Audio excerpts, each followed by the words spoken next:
इस वीडियो में हम एटॉमिक रेडियस को डिस्कस करने वाले हैं। सबसे पहले तो हम ये डिस्कस करेंगे कि एटॉमिक रेडियस को 100% एक्यूरेसी के साथ मेजर करना ही पॉसिबल क्यों है, और फिर इसके बाद हम एटॉमिक रेडियस के पीरियोडिक ट्रेंड को समझेंगे। लेकिन इससे पहले कि हम एटॉमिक रेडियस को डिस्कस करें, हम सबसे पहले दो एग्जाम्पल डिस्कस करते हैं, जिससे हमें एटॉमिक रेडियस के टॉपिक को समझने में बहुत हेल्प मिलेगी। तो लेट्स से कि हमारे पास एक बॉल है, जिसे हमने एक स्ट्रिंग के साथ अटैच कर दिया है। स्ट्रिंग की और बॉल की टोटल लेंथ जो है वो 1.5 मीटर है। फिर लेट्स सपोज कि हम उस स्ट्रिंग के एक एंड को पकड़कर उस बॉल को तेज़ी के साथ घुमा रहे हैं, और बॉल जो है वो एक सर्कुलर पाथ में मूव करने लग जाती है। वो बॉल जिस सर्कुलर पाथ में घूम रही है वो एक फिक्स्ड पाथ है, यानी वो कभी चेंज नहीं हो रहा। और अब अगर मैं आपसे पूछूं कि जो बॉल है उसकी बाउंड्री क्या है, तो आप कहेंगे कि इस बॉल की बाउंड्री जो है वो इस सर्कुलर पाथ के सरकमफ्रेंस के इक्वल है। और एक सर्कुलर पाथ का सरकमफ्रेंस कैलकुलेट करने के लिए हमें ये फार्मूला यूज़ करना पड़ेगा। इस पाथ का जो रेडियस है वो स्ट्रिंग और बॉल की लेंथ के इक्वल है, और ये लेंथ है 1.5 मीटर। आप इस 1.5 मीटर को इस फार्मूले में रिप्लेस कर देंगे, पाई की वैल्यू आपको पता है, और सिंपल मैथमेटिकल कैलकुलेशंस के बाद आप कहेंगे कि बॉल की बाउंड्री जो है वो 9.42 मीटर्स है। इस स्ट्रिंग के साथ अटैच बॉल की बाउंड्री तो आपने आसानी के साथ कैलकुलेट कर ली, क्योंकि आपको इस बॉल के रास्ते का पता था, जो कि रेडियस के डायरेक्टली प्रोपोर्शनल था। लेकिन अब हम एक और एग्जाम्पल इमेजिन करते हैं। लेट्स से एक शहद की मक्खी अपने छत्ते के अराउंड उड़ रही है। वो मक्खी शहद बनाने के लिए कभी एक फूल के पास जाकर उसका रस पीती है, और कभी दूसरे फूल के पास जाकर, और इसी तरह वो रैंडमली इधर उधर उड़ रही है। अब क्वेश्चन ये है कि जिस तरह आपने बॉल की बाउंड्री कैलकुलेट की थी, क्या आप इस शहद की मक्खी के उड़ने का रीजन या बाउंड्री डिफाइन कर सकते हैं कि ये शहद की मक्खी सिर्फ उस रीजन में ही रहेगी और उस रीजन से बाहर नहीं जाएगी? तो इसका आंसर तो सिंपल है कि हम उस मक्खी का रीजन या बाउंड्री डिफाइन नहीं कर सकते, और इसके दो रीजंस हैं। पहला कि हम उस मक्खी के उड़ने का पैटर्न प्रिडिक्ट नहीं कर सकते, यानी ये उसकी मर्जी है कि वो किस फूल पर जाकर बैठेगी और फिर नेक्स्ट वो आगे कहाँ जाएगी। और दूसरा, हमें ये नहीं पता कि वो मक्खी कितनी दूर तक जा सकती है। शायद वो छत्ते के पास ही रहे, और या फिर वो फूलों की तलाश में काफ़ी दूर निकल जाए। हमें इन दोनों में से कुछ भी नहीं पता, और इसीलिए हम उस शहद की मक्खी का रीजन या बाउंड्री डिफाइन नहीं कर सकते। तो ये तो हमारी दो एग्जाम्पल्स थी, जिनको समझने से हमें अपने इस एटॉमिक रेडियस के कंसेप्ट को अंडरस्टैंड करने में बहुत हेल्प मिलेगी।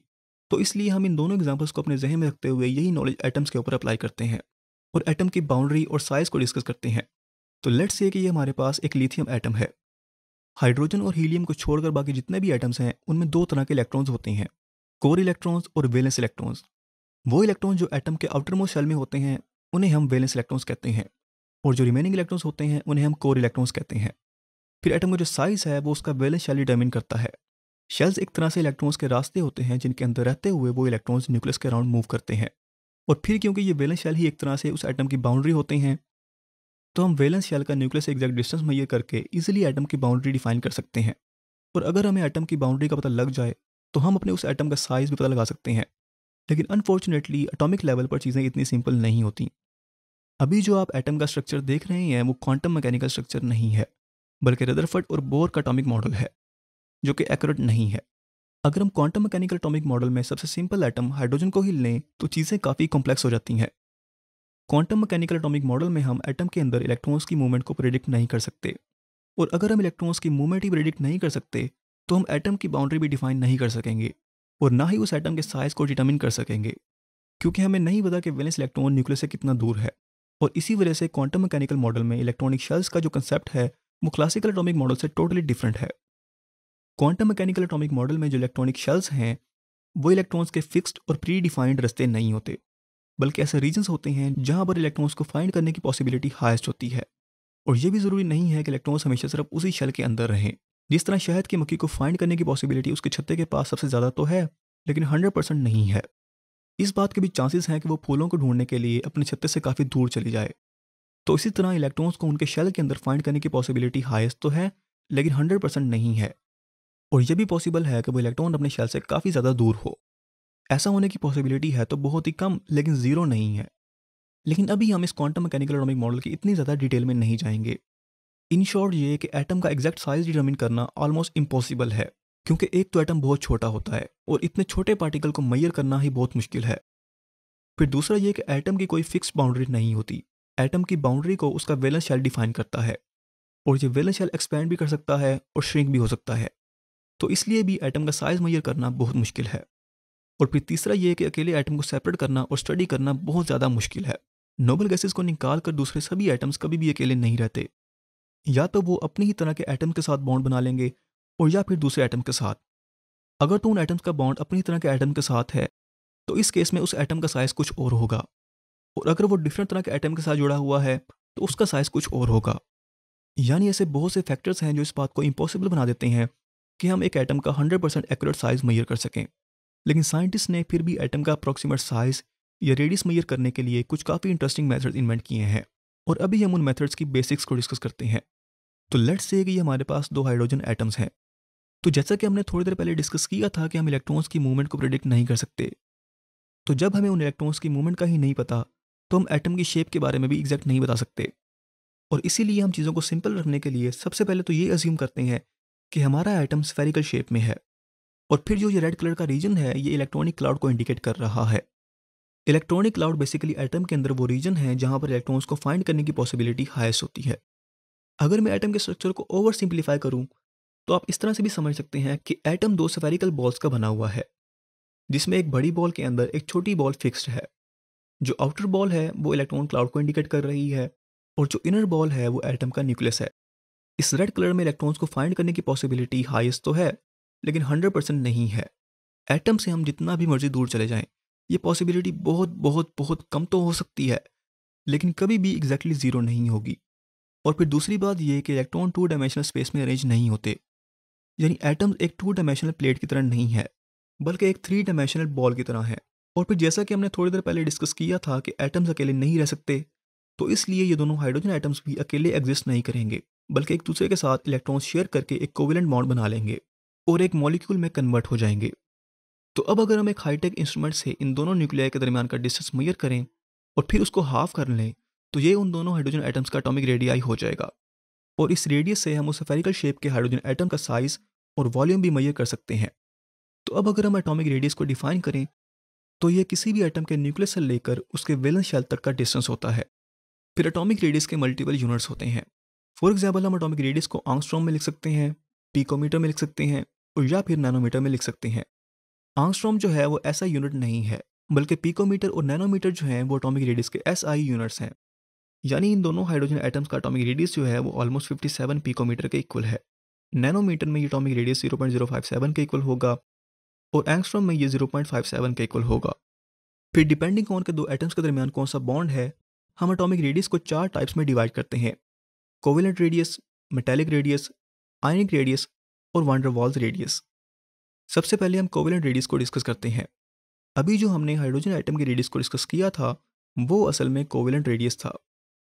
कोवेलेंट रेडियस को हम इस तरह से डिफाइन करते हैं कि ये दो आइडेंटिकल यानी एक ही एलिमेंट के एटम्स जो कि कोवेलेंटली बॉन्डेड हैं, उनके न्यूक्लियर के डिस्टेंस का हाफ है। आइडेंटिकल एटम्स होने का मतलब ये है कि दोनों एटम्स एक ही एलिमेंट के हों। कोवेलेंट रेडियस कैलकुलेट करने के लिए हम आइडेंटिकल एटम इसलिए लेते हैं क्योंकि अगर दोनों एटम सेम होंगे तो उन दोनों का साइज भी सेम होगा, और हम इन दोनों के न्यूक्लियर के डिस्टेंस को हाफ करके हम उस एलिमेंट का कोवेलेंट रेडियस निकाल सकते हैं। लेकिन अगर एटम्स नॉन आइडेंटिकल हों तो उनके डिस्टेंस का हाफ निकालने से हमें कोवेलेंट रेडियस की इनएक्यूरेट वैल्यू मिलेगी। और इसीलिए अगर हम एक स्पेसिफिक नॉन मेटल का कोवेलेंट रेडियस मेजर करना चाहते हैं तो हमें उनके दो आइडेंटिकल एटम्स के दरमियान बनने वाले मॉलिक्यूल को लेना पड़ता है और उनके न्यूक्लियर के डिस्टेंस को हाफ करना पड़ता है। यहाँ पर मैं एक और बात क्लियर करना चाहता हूँ, और वो ये कि एक एलिमेंट के जितने भी आइसोटोप्स होंगे उन सबका एटॉमिक साइज सेम होगा। आइडेंटिकल एटम होने का मतलब सिर्फ ये है कि वो दोनों एटम्स एक एलिमेंट से बिलोंग करते हों। कोवेलेंट रेडियस के बाद आता है मेटालिक रेडियस। जितने भी मेटालिक एलिमेंट्स हैं उनके एटम्स मेटालिक बॉन्ड के साथ अटैच होते हैं, और एक स्पेसिफिक मेटल के मेटालिक रेडियस को मेजर करने के लिए हम दो साथ साथ वाले मेटालिक एटम्स को लेते हैं और फिर उनके न्यूक्लियर के दरमियान के डिस्टेंस को हाफ कर लेते हैं, और ये उस मेटल एटम का मेटालिक रेडियस होता है। फिर इसी तरह आयनिक कंपाउंड जो हैं उनमें आयनिक बॉन्ड होता है, और अगर हम उन कंपाउंड्स के क्रिस्टल में जो केटाइंस और एनाइंस हैं उन्हें लें और उनके न्यूक्लियर से लेकर आउटरमोस्ट शेल तक के डिस्टेंस को मेजर कर लें तो वो आयनिक रेडियस होगा। नोबल गैसेस के एटॉमिक रेडियस को हम वान डेर वाल्स रेडियस कहते हैं। इन गैसेस के एटॉमिक रेडियस को मेजर करना बहुत मुश्किल है क्योंकि noble gases extremely non reactive होती हैं और बहुत कम बॉन्ड बनाती हैं, तो इसलिए इनके एटॉमिक रेडियस को मेजर करने के लिए हमें इन गैसेस को फ्रीज करना पड़ता है, जिससे उनके एटम्स पास पास आ जाते हैं, और फिर हम दो न्यूक्लियर के दरमियान के डिस्टेंस को लेकर उसको हाफ कर लेते हैं, और ये उस नोबल गैस का वान डेर वाल्स रेडियस हो जाता है। तो ये तो हमारे पास चार डिफरेंट तरह के एटम्स के लिए चार डिफरेंट तरह के एटॉमिक रेडियाई हो गए। लेकिन इस वीडियो में हम इन चारों तरह के रेडियाई के लिए कलेक्टिवली एक ही टर्म यूज करेंगे, एटॉमिक रेडियस। अब हम चीज़ों को थोड़ा सा एडवांस करते हैं और उन फैक्टर्स को डिस्कस करते हैं जो किसी भी एटम के एटॉमिक रेडियस को अफेक्ट करते हैं। वैसे तो एटॉमिक रेडियस को बहुत से फैक्टर्स अफेक्ट करते हैं, लेकिन अभी हम सिर्फ बेसिक फैक्टर्स को ही डिस्कस करेंगे और वो ये दो फैक्टर्स हैं, नंबर ऑफ शेल्स और इफेक्टिव न्यूक्लियर चार्ज। ये दोनों फैक्टर्स आपस में रिलेटेड भी हैं, इसीलिए पहले हम इन दोनों को सेपरेटली स्टडी करेंगे और फिर इन दोनों के कंबाइंड इफेक्ट को डिस्कस करेंगे। सबसे पहले हम नंबर ऑफ शेल्स के इफेक्ट को स्टडी करते हैं। किसी भी एटम के नंबर ऑफ शेल्स और एटॉमिक रेडियस का रिलेशन तो सिंपल है। नंबर ऑफ शेल्स बढ़ेंगे तो वैलेंस शेल न्यूक्लियस से और ज़्यादा दूर हो जाएगा, यानी एटम की बाउंड्री एक्सपैंड करेगी और एटम का साइज बढ़ जाएगा। नंबर ऑफ शेल्स के बाद सेकंड फैक्टर जो एटॉमिक रेडियस को इफेक्ट करता है वो है उस एटम का effective nuclear charge. Atomic size और इफेक्टिव न्यूक्लियर चार्ज का आपस में इन्वर्स रिलेशन है। ये तो हमें पता ही है कि इलेक्ट्रॉन्स को न्यूक्लियस की अट्रैक्टिव फोर्स एटम के अंदर बांध कर रखती है।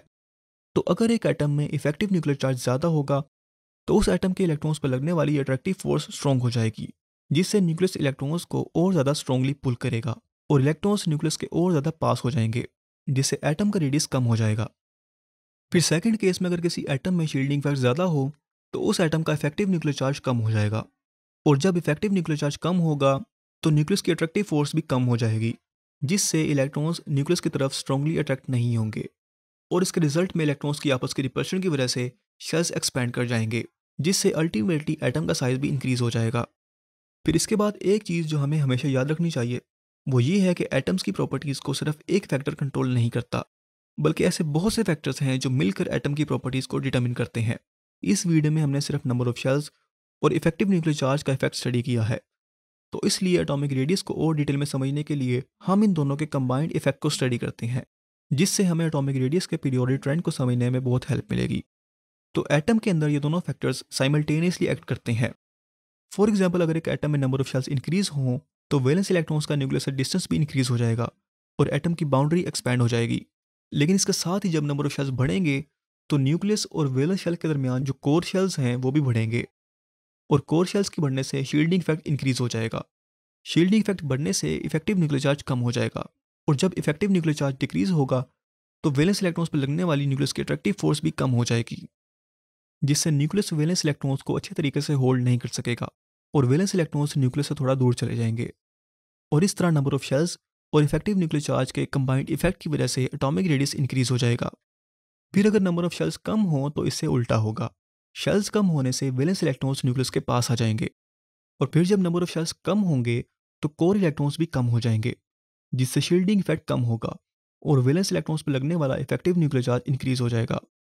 इफेक्टिव न्यूक्लियर चार्ज इंक्रीज होगा तो वैलेंस इलेक्ट्रॉन्स पर न्यूक्लियस का होल्ड और ज़्यादा स्ट्रॉन्ग हो जाएगा, और वो इन इलेक्ट्रॉन्स को और ज़्यादा फोर्स के साथ अट्रैक्ट करेगा, जिससे वैलेंस इलेक्ट्रॉन्स और न्यूक्लियस का डिस्टेंस कम हो जाएगा, और इन दोनों के कंबाइंड इफेक्ट की वजह से एटॉमिक रेडियस डिक्रीज हो जाएगा।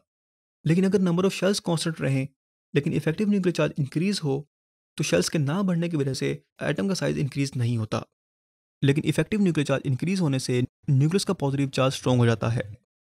स्ट्रॉन्गर न्यूक्लियर चार्ज की वजह से जो वैलेंस इलेक्ट्रॉन्स हैं वो न्यूक्लियस की तरफ और ज़्यादा स्ट्रॉन्गली अट्रैक्ट होंगे और एटम का साइज छोटा हो जाएगा। तो ये तो था नंबर ऑफ शेल्स और इफेक्टिव न्यूक्लियर चार्ज का एटॉमिक रेडियस पर इफेक्ट। अब हम इन दोनों फैक्टर्स को यूज़ करेंगे और पीरियोडिक टेबल में एटॉमिक रेडियस के ट्रेंड को समझेंगे। सबसे पहले हम down the group atomic radius को स्टडी करते हैं। अगर हम फर्स्ट ग्रुप के एटम्स को स्टडी करें तो हम देखेंगे कि ग्रुप के हर मेंबर में एक न्यू शेल ऐड हो रहा है। हाइड्रोजन में एक शेल है, लिथियम में 2 शेल्स हैं, सोडियम में 3 शेल्स हैं, पोटेशियम में 4 शेल्स हैं, रुबिडियम में 5, सीजियम में 6 और फ्रांशियम में 7 शेल्स हैं। नंबर ऑफ शेल्स इंक्रीज होने से वैलेंस शेल न्यूक्लियस से दूर जा रहा है और कोर शेल्स बढ़ रहे हैं, जिससे शील्डिंग इफेक्ट बढ़ रहा है और इफेक्टिव न्यूक्लियर चार्ज कम हो रहा है। और इन दोनों रीजंस की वजह से down the group atomic radius increase होता है, यानी डाउन द ग्रुप शेल्स के बढ़ने से वैलेंस इलेक्ट्रॉन्स का न्यूक्लियस से डिस्टेंस भी इंक्रीज हो जाता है, जिससे एटॉमिक साइज बढ़ जाता है। फिर इसके अलावा नंबर ऑफ शेल्स के बढ़ने से percentage effective nuclear charge decrease होता है, जिससे न्यूक्लियस की अट्रैक्टिव फोर्स भी डिक्रीज हो जाती है और इलेक्ट्रॉनिक शेल्स एक्सपैंड करते हैं, और इन दोनों के कंबाइंड इफेक्ट की वजह से atomic radius down the group increase होता है।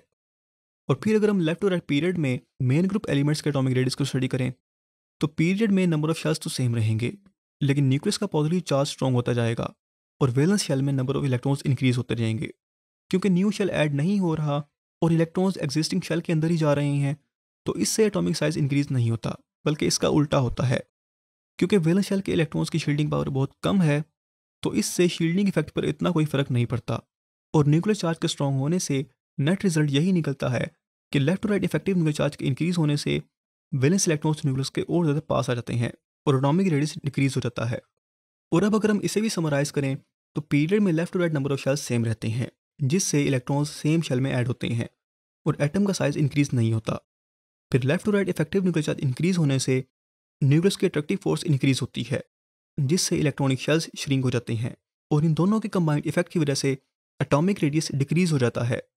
और यहाँ पर हमारा ये वाला टॉपिक कंक्लूड होता है। इस टॉपिक को सही से समझने के लिए इफेक्टिव न्यूक्लियर चार्ज और शील्डिंग इफेक्ट का कंसेप्ट बहुत इंपॉर्टेंट है। अगर आप इन दोनों कंसेप्ट्स के बारे में डिटेल के साथ समझना चाहते हैं तो वो वीडियो भी मैंने अपलोड की हुई है, आप वो देख सकते हैं।